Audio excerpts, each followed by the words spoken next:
No, never thought of that. Just thought, no, that'd be too weird. So, no, it's just, you know, maybe I'm a traitor to my sex or something. I have close girlfriends, but like I said, it's just easier for me. It's just easier. You in the yellow shirt, picture number one. Did you ever think of Johnny from The Outsiders as being a Christ figure? Now, you know, it's really funny because I've had like 3 dissertations sent to me on the religious symbolisms in The Outsiders. And I read it over and I think, lo, I bring thee tidings. It's religious symbolisms in The Outsiders. Not only is it J.C. Johnny Cade, he writes in the dust of the church, I'll be back. He dies between 2 criminals. He's, you know, comes back in the form of a letter.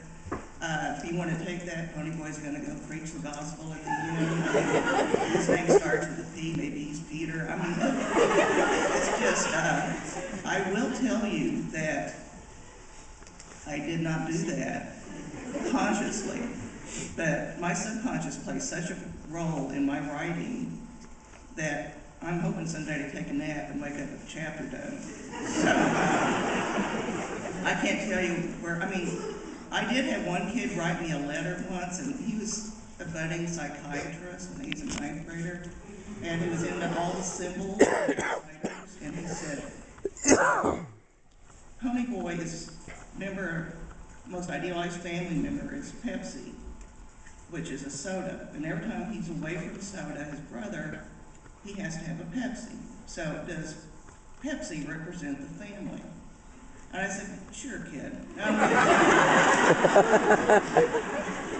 Not only is it soda, which is brother, it's pop, which is father. And when he drinks it, he says, wow, which is mom upside down.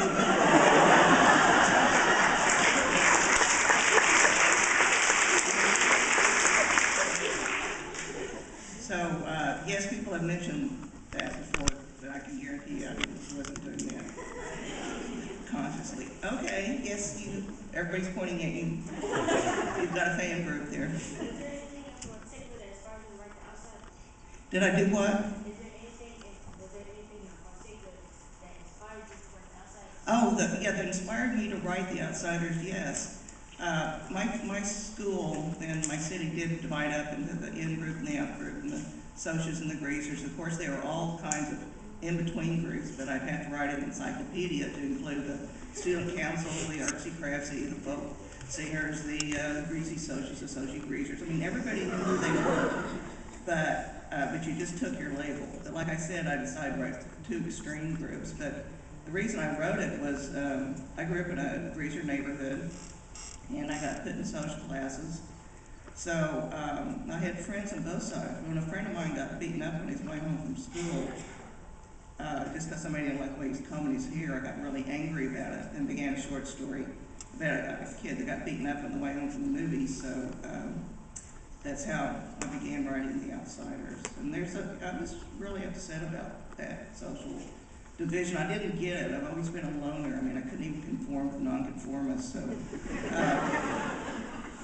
I just thought this, you know, who was setting down these rules and why are we following them? This is idiocy. So that's one reason. Yes, Reedy? I was going to ask, why you chose the point of view?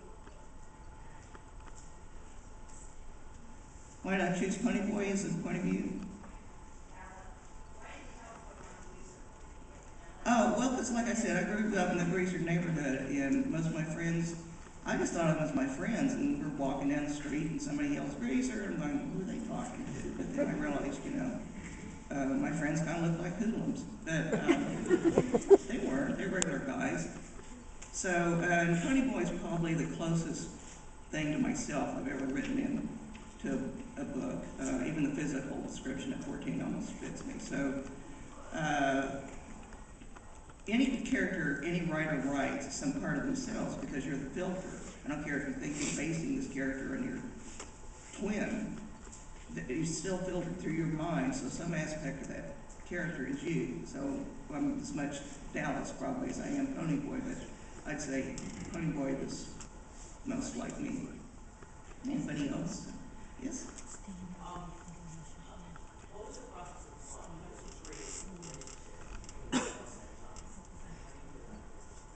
Well, it's really hard when somebody asks you how you do anything, because you don't know. You just sit down and people say, now, why did you kill Johnny? I'm, oh, I didn't kill Johnny.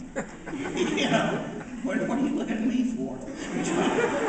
Johnny died, that's what happened. I mean, the story comes to you, and that's the story. I don't consciously manipulate my story. I never think, oh, this would be cool, kids would like this, I'll stick this in the book. I mean, it's just, you know, I always start with character first. Character's always, some writers are really good at plot, I'm very bad at plot. Some people are good at atmosphere, I'm okay with atmosphere. Some people are good at dialogue, I'm great at dialogue. But characters always come first. I have to know what they are, what they eat for breakfast, what they look like, what their astrological sign is. I had a lot of fun with the actors in the Outsiders movie because they all wanted to know what their sign was, and it was kind of fun doing that for them. But it helps as a character definition. So while I don't announce what they eat for breakfast, or I don't announce when their birthday is, it's important for me to hold that in my head.